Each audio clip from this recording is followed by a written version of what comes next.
Hey there folks, and welcome to the next 155 mile per hour Cup Tryouts. In this tryouts I'm doing the Chevrolet Corvette C7 Grade 4.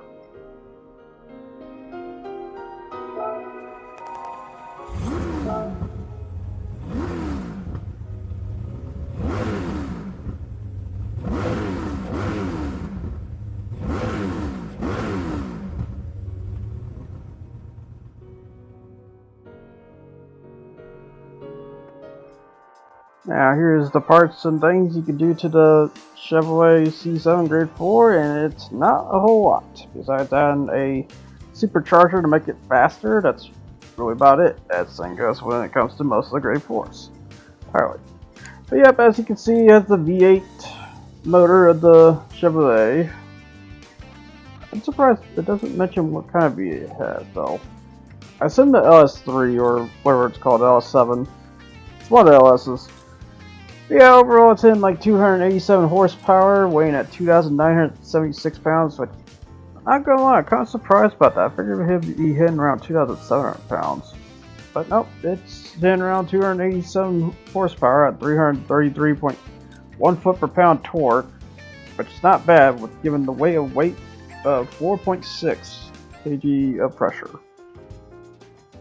Alright, so now onto the customization, which I will say I did do a change here because, yeah, I noticed like the rims are black. I will say I changed it to a red or a darker red of the red vinyl as shown there on the sides. But to say though, you basically can't do a whole lot with the stock rims, but with the custom rims though, which yeah, I had no idea what kind of rims to stick on. I assumed like something like this.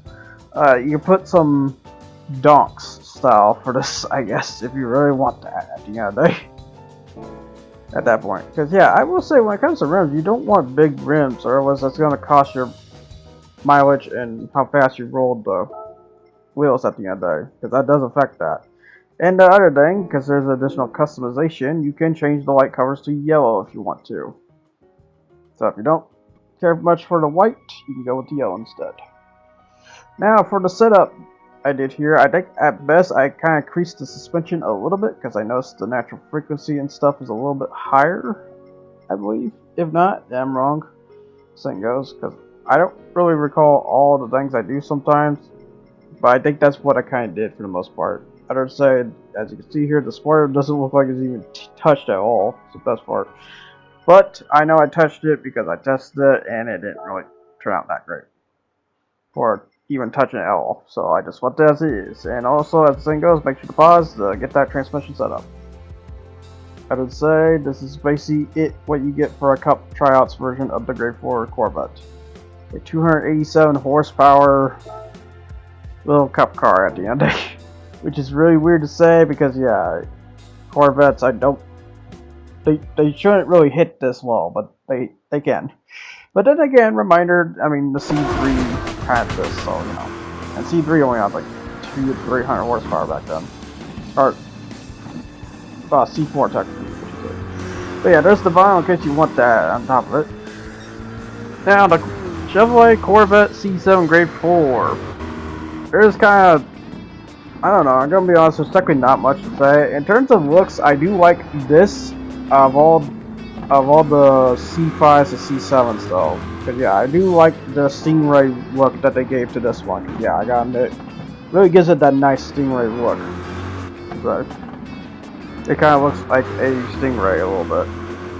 And I do like that they tried to bring that flow back, so to say, for this one's case. Because yeah, the C2 was a Stingray, this is the Stingray upon that.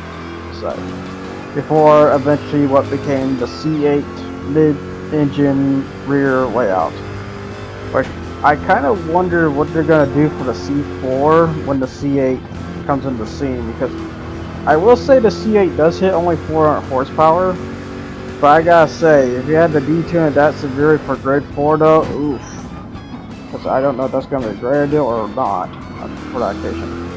Considering how bulky the C8 is, if anything Chevrolet would have to do, I assume just get another sports car. And you know, I got surprised about that they don't have really much of a sports car in between, but the problem is Chevrolet has so much pride into Corvette. If you don't know the history got a little hidden history between Chevrolet and Pontiac, there's your first clue there to go check, because there was a lot of cases where Pontiac wanted to make a Gr4 sports car, but Chevrolet killed it because it would underestimate the Corvette at the end of it, or a reason to buy the Corvette. Because yeah, I will say the Corvette is one of the most controlled cars that Chevrolet has ever on its scene at the end of the day. Heck, they killed off the Camaro, and the Camaro literally had the same motor as the Corvette. So, with the LS6, LS7, LS3, it's like one of the numbers at the end of the day. It's an LS. But yeah, it of course has the LS motor, which the LS is like the most popular motor in terms of Chevy stuff at the end of the day, because it's a Chevy. It's a great Chevy motor at the end of the day. Yeah, that or the Duramac truck motor, basically. I think that's what it's called, like Duramac or something like that. Or I'm thinking Dodge. I'm not sure. I'm not really familiar with Chevy's motors in that case. I think I'm not really familiar with motors in general, except for like Japan ones a little bit. But yeah, to say though, the Chevrolet C7 Gr4 as a low-power 287 is not bad overall.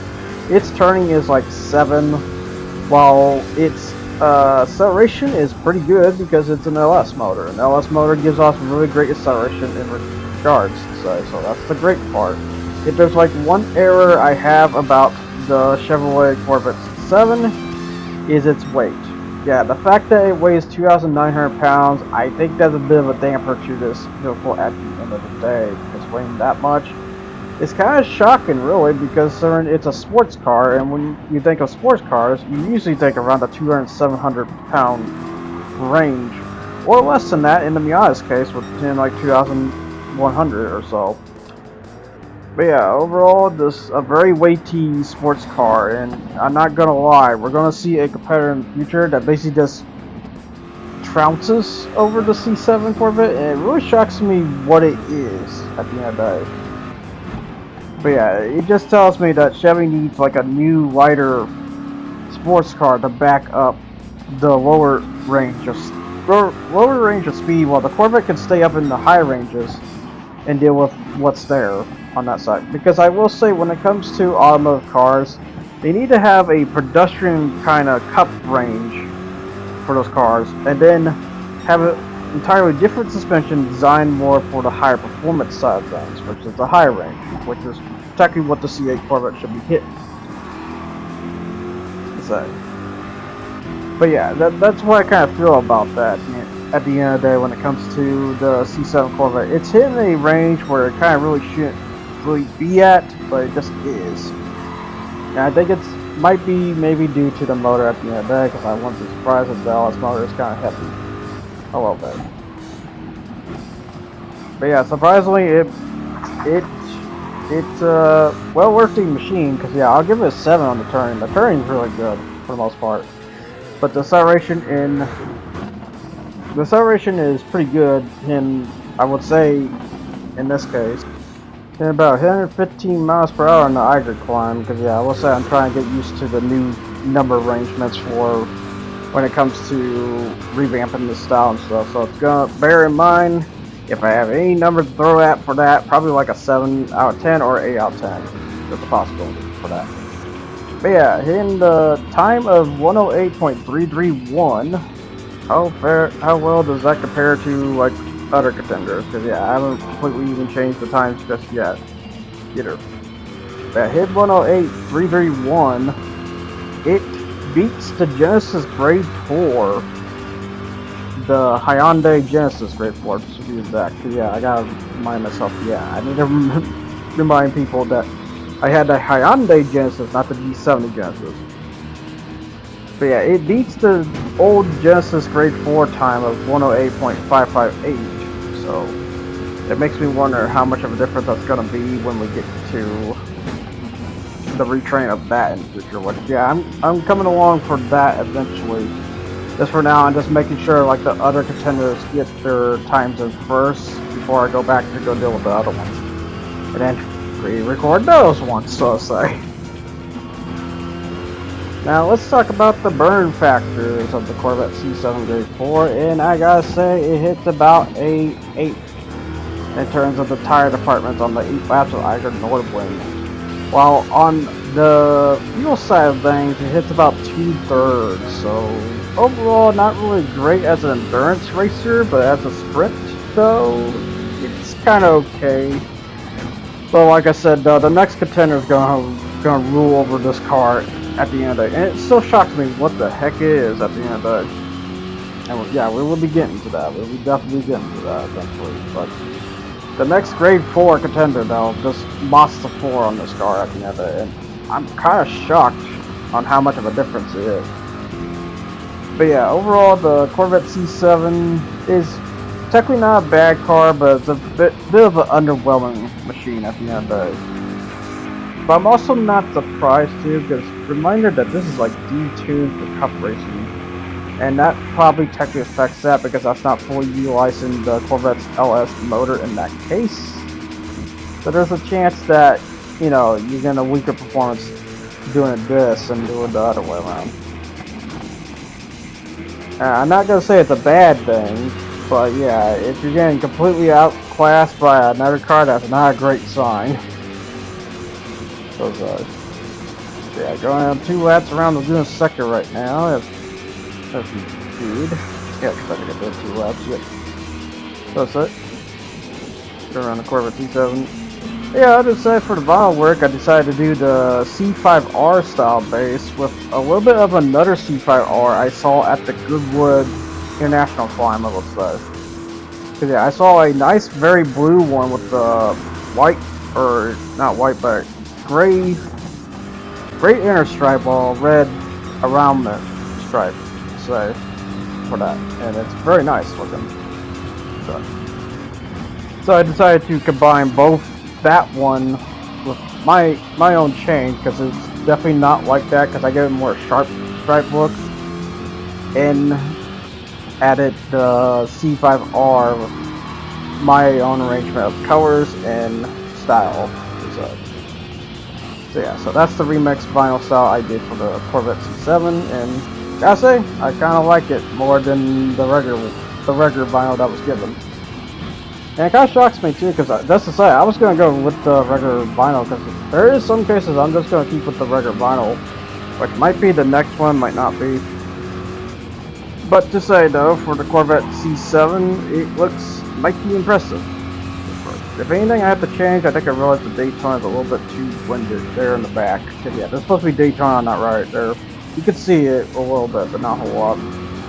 So yeah, I basically, what I do is just add the track decals, and if I know if there's a suspension or an oil sponsor I know they have, I usually add that one too. Like I know that blue one that Goodwood had Mobile 1 on it, so I went with Mobile 1 in that case. Okay, here we go again to the end of the Laguna sector here. Have to cross the line at a minute 31.939. What does that actually hit in this case? Let's see. It beats the Genesis Grade 4 again, but it needs to beat the Mustang though. It's the Mustang hit like 132.129 on before the revamp and such. But now we are on to the speed track. That is the Tokyo Expressway south counterclockwise, I believe.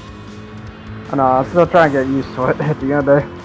But I believe this is counterclockwise with the dock and everything. Because yeah, like I said, when you drive the south clockwise to the counterclockwise, you realize a whole difference between those two at the end of that. So you have a docks on this end, while you have a chicane on another side. Yeah, I don't want to recap too much because I don't want to re-say it again. This thing goes. But then again, I also really don't have much to really say here besides the top speed, what we're about to do here. Because yeah, I'll just say this: top speed is definitely higher than the gym move for the most part. I will say in advance, because let's see what the top speed is about to say.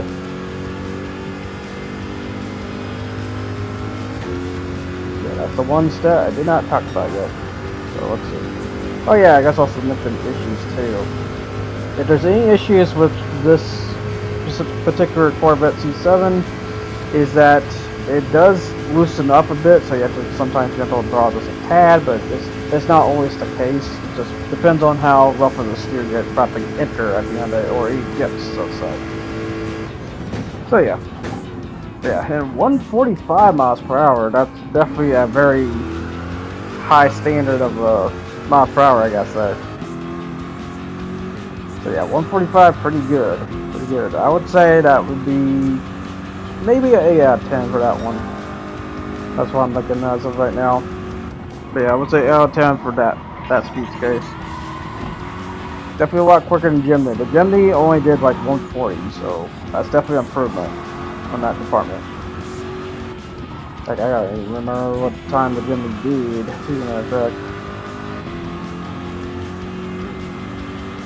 Alright, so let's see here on the timer real quick before I say it. So I am 209, 210, 211, 212.444.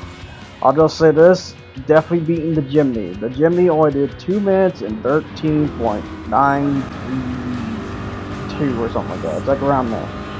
But yeah, overall definitely being the Jimny of the day. But however, we also got a best lap here, so let's see how quick the C7 Tech goes at the end of the day and such. But yeah, I hope you people like the arrangement I did for the videos this time around. Because I decided to do Ghostmaster in advance because Ghostmaster / any Let's Play, probably from now on, is probably going to be the first one at this point. Because it's so much easier to make the Let's Play videos compared to the tryouts sometimes. And then the third video will probably be a bonus video, either me talk about something if I don't have enough time to make either one of the other two, or it could be the tryouts, another tryouts, which the tryouts probably most likely a recap one, but I'll just say this, I'm definitely not gonna have a recap one ready. If anything, I would probably do, maybe try another one instantly. But instead, it would probably be another Ghostmaster episode in advance, I would say. Yeah, I might as well say something in advance, because that way I delay the time here, because yeah, if there's one problem when it comes to this tryouts, I usually end up running out what to say about this, unless it's a car I know a lot in terms of familiarity. Then we'll talk a lot about it, but otherwise I technically don't know a whole lot when it comes to the C7 Corvette. Anyway, I should look up in advance next time. That way I get some knowledge and stuff. So, next time I do... Matter of fact, I guess I can check what Cup races it technically did. If the Corvette did any Cup races. Let's see, C7 did any Cup races. Let's see what the AI says. That's a joke, guys.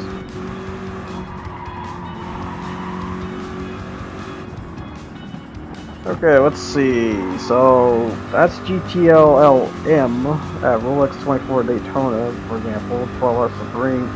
Sabring and the GTE Pro class in 2015 at 25 Le Mans. So that's such like that. So this is not that really great. But yeah, hit 211.835. Yeah, that's a really high time, I'm not gonna lie. So yeah, it's a really good time for that car at the end of the day. But yeah, here we are at the events and stuff, and I'm just gonna say there is technically not much to do besides you can do World Touring Car 600. And when I say that, I mean like specifically the turning tracks and stuff, and GT Cup Grade 4. And maybe if you want to hit yourself in the head really hard, you could probably try to do that tournament with this. I mean, it's very tight on the performance. It's sitting around 597.11. But now I'm gonna show you to where we're gonna go for this race here at the end. At this, yeah, south counterclockwise. Yeah, I was right. Good. But basically, yeah, here's all my setups too, because I just want to show this to you, like how many setups I had over time. Because yeah, here's all the setups in case you ever want to see that and stuff. But yeah, we're basically going to do Tokyo Expressway at 14 laps on the wear of 12 and the 9 of fuel. Because yeah, that's basically how I set these cup races at the end of the day, and pedestrian future. But here we are at the race, and we got our sports cars, as this thing goes. But yeah, basically once I hit that setup, I basically have these exact sports cars that I already tuned and stuff. From the technically Citroen DS3 Racing, and then you got the RX-8 Spirit R of those examples. But yeah, as you can see, we're on the speed track, and it's already not looking too pretty for the Corvette C7 Gr4, because it is a speed track. Even though Corvette C7 demonstrated a high speed standard, it's still going to be a bit of a difficult challenge to keep up with these sports at the end of the day, because you know, speed is key at this point when it comes to tracks like these. Yeah, so this is going to be very tough besides the cornering factors I got for the C7, so it's going to be a while until I even get up to that pack at the end of the day. I will note, I also did a mess up a little bit. Now, when I say mess up, technically not. It's just hard to predict when if it's a 30-minute endurance race or it's not. But in this case, it's technically not. It's actually longer. It's like 32 minutes this whole race was at the end of the day. Yeah, just finally passed the Civic SIR too. But that's surprised he's not doing that great. I'm really surprised about that. I think he'd be a lot better than that. Yeah, I got the Citroen DS3 in front of me here.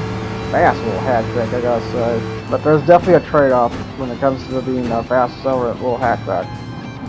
That I will say in advance. If you ever see a fast accelerate hatchback, there is definitely a trade-off for that. As saying goes. You also get the Mercedes 190E, because yeah, I gotta make sure to add some of the touring cars of the German touring wagon, I believe is what it's called, something like that. I probably butchered it really hardcore on that. As the thing goes. But when I see the words once again, I'll let you know. But otherwise, just German touring car championship. Yeah, they also got the basically. Yeah, I do love this mode here. Where I basically have to go through a set of cars here. This feels like traffic at running speed, basically. Yeah, I'm trying to pass these guys, and there's like they're all bunched up into basically a blockade at the end there. You could say it's a road rush at the end there. Let's get the Sprinter Truno, get the Poggio 205 GTI 1988. But yeah, that's the reason why I did the Dreamcast for the Genesis, by the way, because I already have a Genesis one in the upcoming future. And then we have the Giulia Sprint. It's kind of weird that the G can use a TJ sometimes, but then again, that's our difference between other countries' differences, because most countries' languages are based on the older style of text and stuff. Or in most cases, Latin. Most European languages are based on Latin a little bit. Here and there. And you got the Mercedes 190E once again. Seems like German tour. Yeah, that's actually messed with me because I technically should say that right. One sec. Okay, after looking at Dosh Touring Wagon Meistercraft. Or Meistercraft. Alright. A lot of words I saw in there. Yeah. Classic DTM, STW, and the modern DTM. Which is basically modified GT3s or the higher ups of the grade 2s. So, when it comes to DTM, because yeah, that's a short for just DTM. Instead of saying that elaborate as all hell championship name.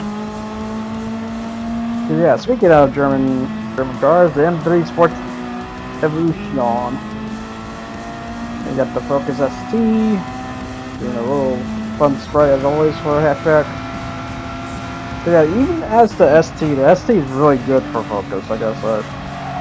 And then we got the Miata Unos Roadster, which, yeah, if you want to know a sports car champion, that's one of the champions. The other one is the Jaguar E-Type Coupe, which is kind of funny because, you know, that's also technically convertible, if you think about it. It's just this is the hardtop version, which I'm surprised they picked the hardtop over the soft top on that. I'm really surprised about that. We also got the Ford Sierra RS500, the champion of DTM. Cause yeah, I gotta admit something. I hate to be a piece of crap for those that love BMW and you know Mercedes back then. This thing was the champion, I gotta say. no matter how much I look at it, the Ford Sierra RS 500 as shown in these endurance races, will always be the higher one. And I don't mean, I don't mean anything bad for the other competitors. I still think they have the competitors, and maybe they were right to take out the Sierra RS 500. However, if the Sierra took out its turbo, wouldn't it still be better at the end of the day? I'm not gonna lie. I still kind of think it would. I still very much think it would. And then again, also taking out turbo will also be good because it's actually healthier for motorsport. Because turbo has some pollution factors that are also kind of bad. Which, yeah, I love this. All of a sudden, just road rage. Good God.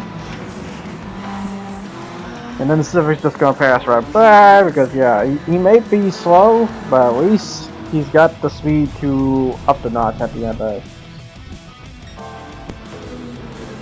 Then we got the Jaguar E-Type in first right now, which I'm not surprised. That Jaguar E-Type, I will say he's gonna be the rival throughout this whole race. Yeah, that. But yeah, here we go with the first split of the race. Now onto the secondary split. And yeah, as I said, I'm not going to fully record the whole race because otherwise I have to find means to talk about, which I don't really have much to talk about, to be honest. Besides what I just said earlier. What I have for plans in the future and stuff. And then, if anything like after Ghostmaster, I'm not really sure what that's after Ghostmaster. I'm thinking probably Spiral 2 at that point. I should have technically done Spiral 2, within these maps and then do Ghostmaster and stuff, but it is what it is sometimes. So here we are at the second of the splits. Yeah, we're at the last of 3 laps. Because yeah, like I said, I do technically I do the first of 6 minutes and then the last of 6 minutes. So that way I can still show the whole race at the end of the day and point out what's special in each part without having to make it dull, so to say, or draw it out, so to say. The case. I guess you could say it's like sort of highlights, but the thing is, though, I might skip out on some special moments and stuff. There's a possibility, because I don't really check in between of that a little bit. Except unless I've seen it through the race and stuff that I was driving. Like I said, I'm driving the C7 throughout all this. But yeah. Got Pojo in 10th, got the RX-8 in 9th right now. Got the Mercedes 190E in 8th as of now. And they still got 3 laps to go, so at some point, some of these may have to pit at the end of it. Like right now, the Jaguar E-Type into Sylvia's pitting, which is going to give me that chance right now, because as you can see, I'm in 4th place. Because yeah, I will say, even with the speed setup, this race, or even with the speed track, because I would think the speed track would be easier against the sports cars, no, this is still difficult as hell, I gotta say. And I also kind of like it a little bit, but also it's kind of just, if it was an actual person that drove the car, they would decimate me in the heartbeat, because, yeah. The only reason why I'm winning this is because this is just the regular GT7 AI. If it was so happened to be the chance of the Sophie AI, oh god no, there's no way I'm beating these guys. Heck, even on par, it probably is pretty deadly for the most part. But yeah, to say though, what's the best way to say it? Which yeah, I will say I might do something special in the future here. I might bring back the Sophie AI, but just for race car memes and stuff. To see how much of a difference it's gonna be and such. But the thing is though, it's definitely not gonna be these sports cars, because these sports cars, if I give them those sports cars, they win instantly. They will win instantly. As the thing goes.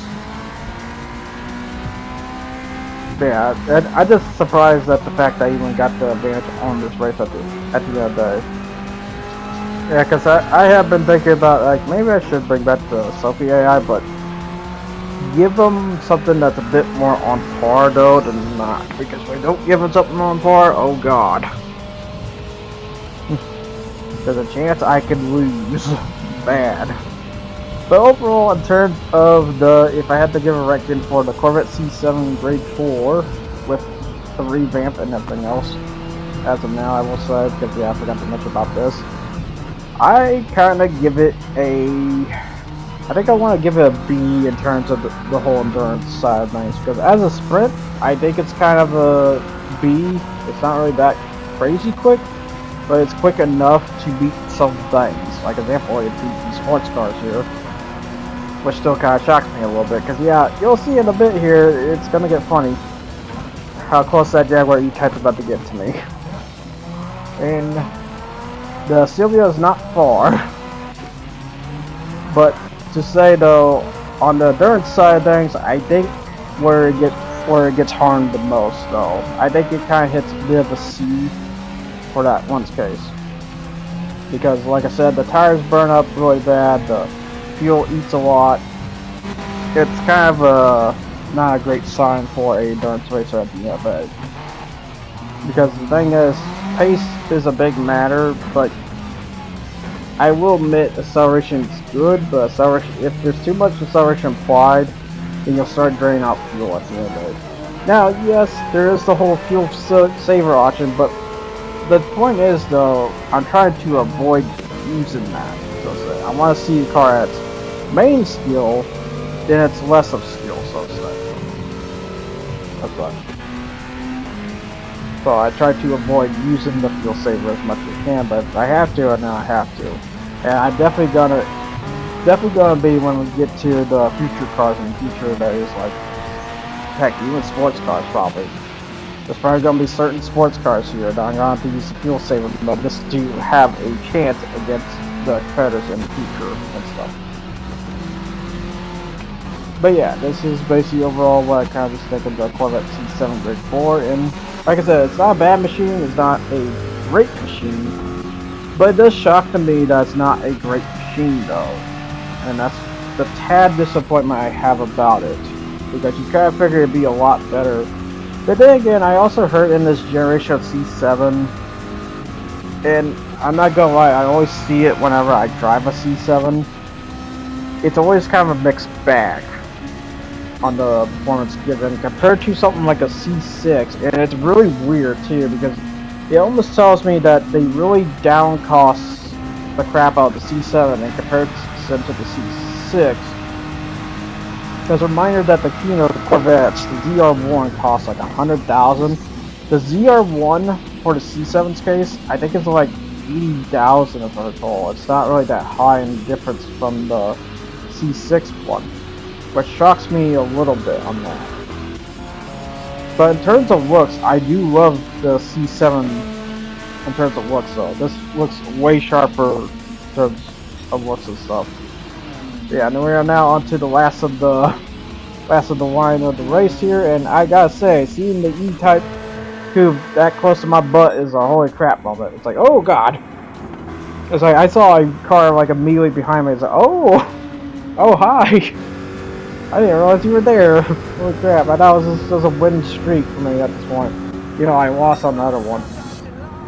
With the previous Gr4, which I think was the... Was it the Genesis? I think it was the Genesis, sadly. Because the Miata beat me on the corn track, which I thought the speed track beat better, but you know. But yeah, we got the Jaguar E-Type in second, Sylvia hitting third, because yeah, that Sylvia was coming up, man. He was coming fast. Got hit in fourth, and the Trudeau was giving chase on fifth here. And then the Sierra just getting on its way here. But that basically wraps that for this episode of Tryouts, so I'll see you guys all next time for the next car here, which is the Daihatsu Copen 2002. So I'll see you guys, with the RX-7 motor, by the way. So I'll see you guys next time. I hope you guys enjoyed what you watched here. Until then, take care. Thanks for watching.